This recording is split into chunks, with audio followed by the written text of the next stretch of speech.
Okey, Jasly, dos 1, dos 2, dos 3. Lepas nak dos 4, 5, 6. Ingat dulu orang main cakap main-main je, lepas dos 1 ada dos 2 dan dos 3. Rupanya betul apa yang diorang cakap. Jadi tak mustahil lah dos 4, dos 5, 4, dos 5 akan menyusul tipu belaka. Okey, macam ni soalan yang sangat wajar walaupun ditanyakan dalam konteks yang agak sama ada upset ataupun rude, tapi it's very fair question lah ya.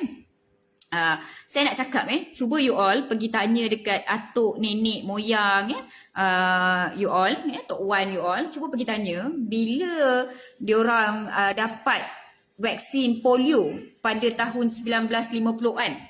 Berapa kali dia dapat vaksin polio tu? Berapa dos dia dapat vaksin polio tu? Cuba tanya dia orang.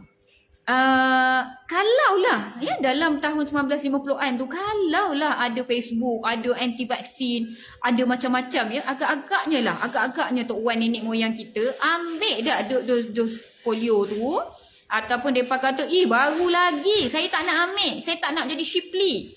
Kalau mereka cakap macam tu, mereka tak ambil, mungkinlah polio ni masih banyak di sekeliling kita.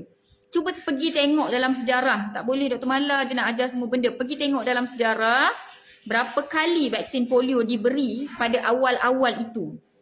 Semua orang pergi, nurse pergi setiap kampung, setiap estate, setiap tempat dia pergi, dan dia bagi vaksin polio. Waktu tu jenis yang titis dekat mulut, oral polio vaksin. 4 kali, 5 kali mereka bagi sampai polio eradicated. Selepas beberapa ketika, vaksin polio di-upgradekan kepada injection, inactivated polio vaksin. Dan lepas itu lagi banyak polio eradicated. Sekarang ni kita macam dah tak ada dah, tak tahu dah polio tu terlampau sedikit. Orang-orang yang tua adalah yang lumpuh sebelah kaki dan sebagainya, dah tak ada dah. Dan pergi tengok berapa banyak dos vaksin polio diberi pada tahun 1950-an, berapa kali sekarang vaksin polio diberi kepada kanak-kanak, baby-baby kita untuk menghalang jangkitan polio yang boleh menyebabkan kelumpuhan yang kekal dan juga boleh menyebabkan lumpuh muscle of respiration. Okay? So muscle of respiration ni maksudnya otot untuk bernafas. Itu masalah dengan polio. Dia sampai menyebabkan otot pernafasan ni berhenti. Alright?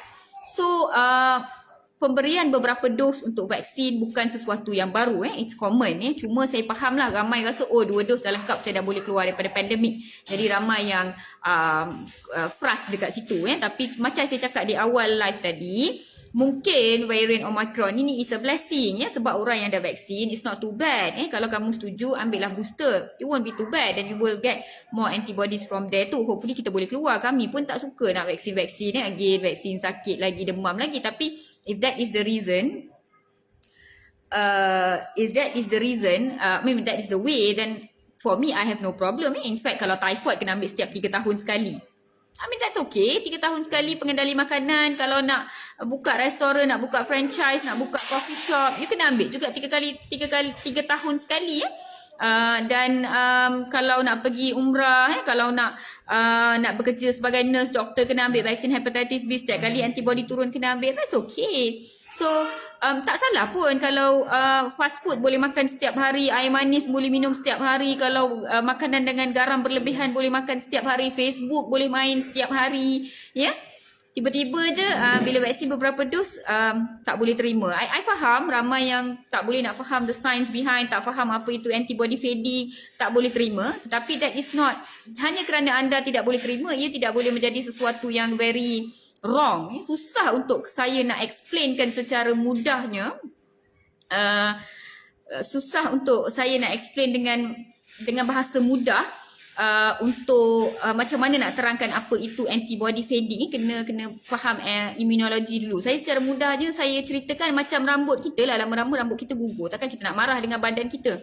Kenapa rambut gugur? Kenapa akar itu menjadi tidak kuat? Kenapa bukan saja sel rambut sel darah merah dalam badan kita hidup 120 hari sahaja. Selepas 120 hari sel darah merah akan dilupuskan oleh spleen kita. So that is memang fisiologi of badan-badan kita. Alright, so memang badan kita Tuhan cipta macam tu. So sama juga dengan antibody. Ada jenis antibody yang memberikan perlindungan sepanjang hayat macam chickenpox. Ada antibody yang menurun. Jadi bila kita tengok COVID ni, orang yang dijangkiti kali kedua. boleh dijangkiti kali kedua. Kita dah suspect dah kat situ. Maksudnya antibody tu tak kekal. Betul orang yang dijangkiti COVID pun antibody tu turun.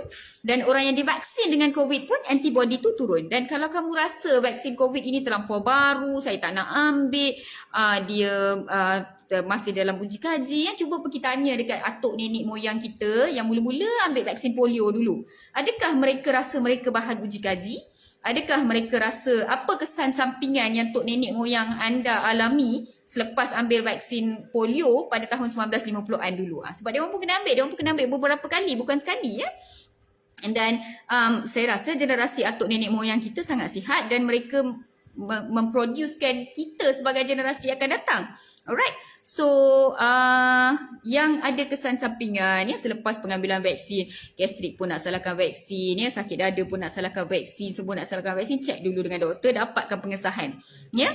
Kalau pesakit saya akan bagi tahu dan saya akan ajar pesakit saya macam mana nak report dalam MySejahtera tu supaya kita tahu. Alright, so kepada yang bersama-sama live dengan saya